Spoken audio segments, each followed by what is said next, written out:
50 years in one building. Imagine that. One Isotek employee has been heading to work in Building 3019 since 1974. We met up with him in the control room where he spent hours every day as a new employee. These days, the work looks different, but it's the purpose that has kept him showing up. One of the first things the supervisor said to me, you look like you could wear a gas mask.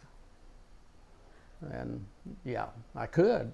I'd been taught in the Navy. When Billy Starnes first walked into this World War II era building, I was probably so happy to have a job that didn't register how many times you're going to be in them. He'll tell you he was just looking for a paycheck. Yeah. He spent a lot of time in this very spot earning it. It's the control room of the oldest operating nuclear facility in the world. I started here February the 4th, 1974 in this building. Today, this is mostly just a meeting space. The buttons and knobs on the walls, simply an ode to the past. This was a 5-day, 24 hours a day, rotating shift type operation in here.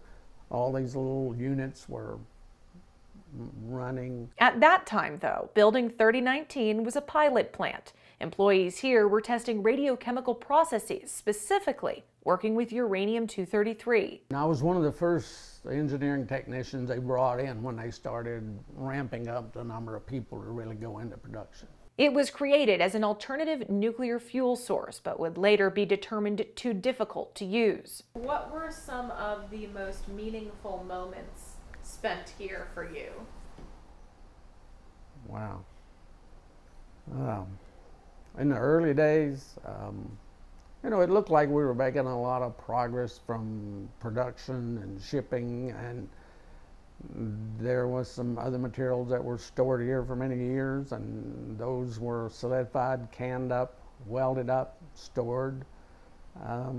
There was a lot of projects going on that had meaning, and there was an accomplishment to finish those. Eventually, the nation's entire stockpile of U-233 was sent here for storage. A lot of the small users were shipping their materials back. So at the end of 2003, I retired from OREM and UTB, and since this Isotek project was oncoming, it looked like a natural.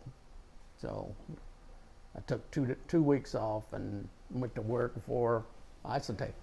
Does that really count as retirement? Not much. He came for a paycheck, but stayed for a purpose. To separate out the thorium-229 from medical isotope. And it sounded like a very good thing that should be done to the material, since it had been here so many years, and so it just looked like the thing to do. Uranium-233 and its new use in cancer treatment pulled him back. I swear, he says he doesn't remember, but there's an instrument up there. Billy could rattle off this 5-digit number off the top of his head with what instrument that is. He's still, that level of knowledge that he retains on that's incredible. And thank goodness it did. I still call him probably at least on a weekly basis to Billy, do you remember that drawing for this? Some of these coworkers have been with him for decades, while others are just starting out. But no matter who you ask. And look at the people's names, and he remembers what their roles were. Mm-hmm. Oh, he was a pipe fitter, he was this, she was that. He can remember. It's just, he's so focused not only on the technical details, he's focused on the people details. Starnes is the real treasure here. Just a cost perspective, just having somebody that valuable on the project it's hard to calculate how important that is. He may as well be the Google search engine of this place. I think I've been in pretty much every compartment, every cell, every tunnel, even into the bottom of the stack. So yeah, I've probably seen a few of the places that most people have not seen or will not see. That's what makes him exceptional at his latest responsibility as a tour guide. There's a lot of old pictures that's still around that we have access to. He'll share his stories, all 50 years worth of them, and if you're lucky, a secret too. There's probably ghosts in here. In fact, we tried to get one final out of him. Do you have plans to retire? Not that I've told anyone. Am I about to get an exclusive? No. But that's just one more bit of information only Billy knows. One thing is certain, when he leaves this place for good, a piece of history walks out too.